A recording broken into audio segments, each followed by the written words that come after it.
भाई मारो मुझे, मारो मारो मुझे, मारो मारो। नहीं ये मजाक हो रहा है, एक सेकंड यार, मजाक हो रहा है। तो आज की इस वीडियो में हम आपके जो दिल्ली यूनिवर्सिटी के स्कूल ऑफ ओपन लर्निंग और नॉन कॉलेजिएट के जो थर्ड ईयर के एग्ज़ाम हैं, बेसिकली ओबीई एग्ज़ाम, उनके बारे में डिस्कस करने वाले हैं। ओबी एग्ज़ाम आपका ड्यू ले रहा है और एग्ज़ाम तो खैर होने वाले हैं, बट अभी जो मॉक टेस्ट जो है लिए हैं तो उससे बहुत सारी चीज़ें क्लियर हो गई है कि भाई आपकी जो एग्ज़ाम है एक्चुअली ये एग्ज़ाम आपके प्रॉपरली होने नहीं वाले, क्योंकि ये जो मॉक टेस्ट में चीज़ें हो रही है बच्चों के साथ, बच्चों के जो है क्वेश्चन पेपर डाउनलोड नहीं हो रहे, साइट क्रैश कर गई। जिन बच्चों के क्वेश्चन पेपर खुले भी, जिनका सर्वर खुला भी, उनके साथ प्रॉब्लम हो गई कि उन्होंने आंसर स्कैन करे तो स्कैनिंग में प्रॉब्लम हो रही है।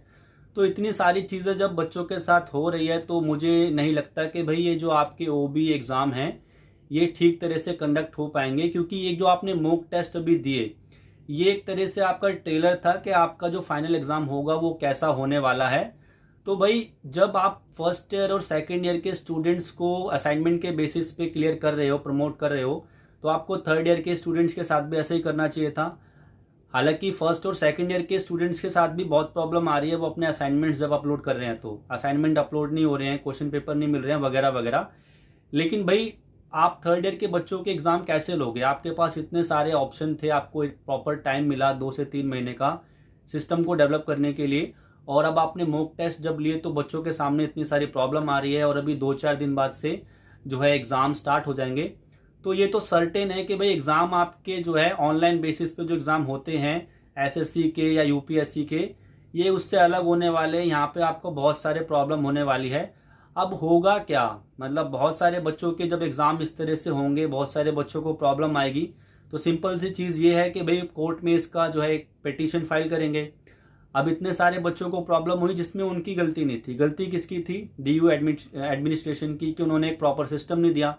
भाई हमारे पास नेट है बट साइट आपकी नहीं खुल रही है, आपकी साइट क्रैश कर जा रही है, हमारे आंसर के स्कैन आपके पास नहीं जा रहे हैं, तो हमारी तरफ से तो कोई प्रॉब्लम नहीं है, प्रॉब्लम तो आपकी तरफ से हुई है। तो इसी चीज़ को बेस बना के जब बहुत सारे लोग कोर्ट में पिटीशन फाइल करेंगे, केस करेंगे, तो सेम चीज़ होने वाली जो 12th के बच्चों के साथ हुई।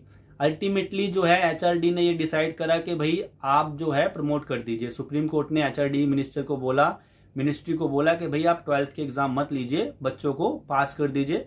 हालांकि उन्होंने भी एक डेट शीट जो है वो डिजाइन करी थी बच्चों के लिए, बच्चों को एग्जाम के लिए बोला था, लेकिन अल्टीमेटली हुआ क्या? अल्टीमेटली हुआ ये कि 12th के बच्चों को पास कर दिया। फर्स्ट और सेकंड ईयर के बच्चों के साथ भी यही हुआ, उनको भी बोला कि भाई असाइनमेंट बनाओ, सबमिट कराओ, आपको पास कर देंगे।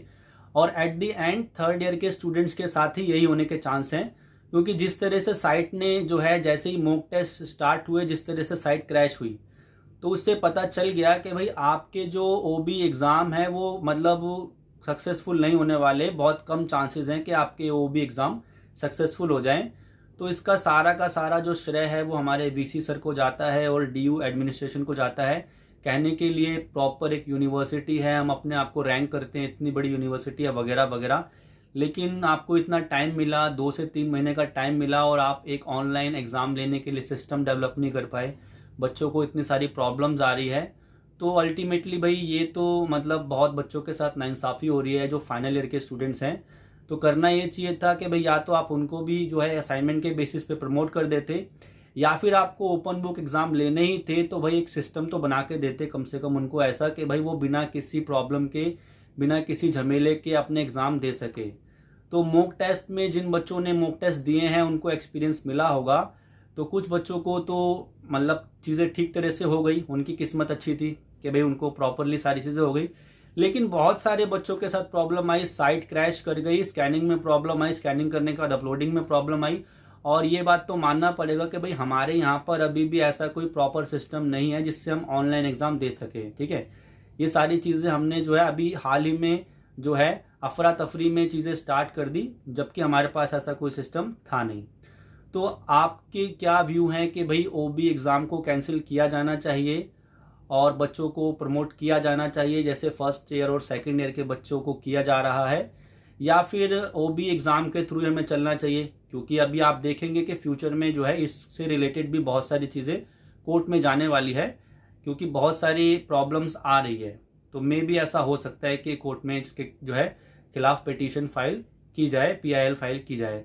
तो आपके जो भी व्यूज़ हैं प्लीज़ आप कमेंट बॉक्स में मेंशन कर दीजिए, जैसा भी आपको लगता है, अगर आप एक थर्ड ईयर के स्टूडेंट हैं तो, क्योंकि आपको इस बारे में सबसे ज़्यादा कंसर्न रहेगी। तो ये वीडियो बनाने का पर्पस ऐसा कुछ आपको बताना नहीं था कि OB एग्ज़ाम किस तरह से आपको देना है वगैरह वगैरह, क्योंकि उसके वीडियोस तो बहुत सारे हैं।